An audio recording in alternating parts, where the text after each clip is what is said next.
Hey fam, welcome back to Tari's Lifestyle and Vlog, and thank you so much for stopping by. So in today's video, we'll be answering the question: what happens to a UK spouse visa on the occasion of a divorce? Okay, so you've come to the UK on a spouse visa, and then you divorce due to one reason or the other. It's never planned, but sometimes we know that things happen. So you got divorced when you came to the UK. What happens to your UK visa?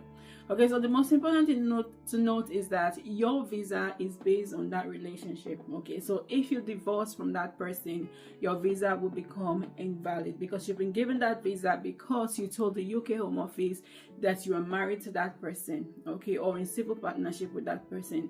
And now that the relationship is no longer valid, that visa would also be invalid. Okay, so when that happens, you need to make sure that you inform the Home Office, and once you've done that, you also need to make sure that you apply for a different kind of visa.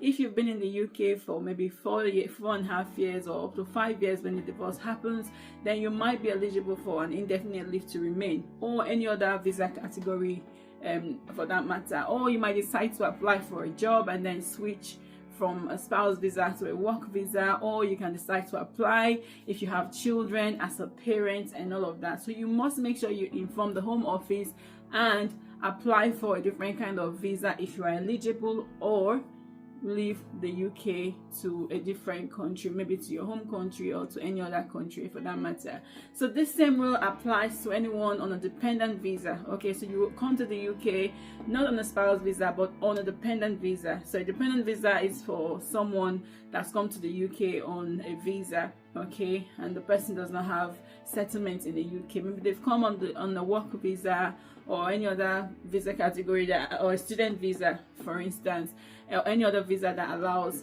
for dependents, okay, and the relationship is no longer valid.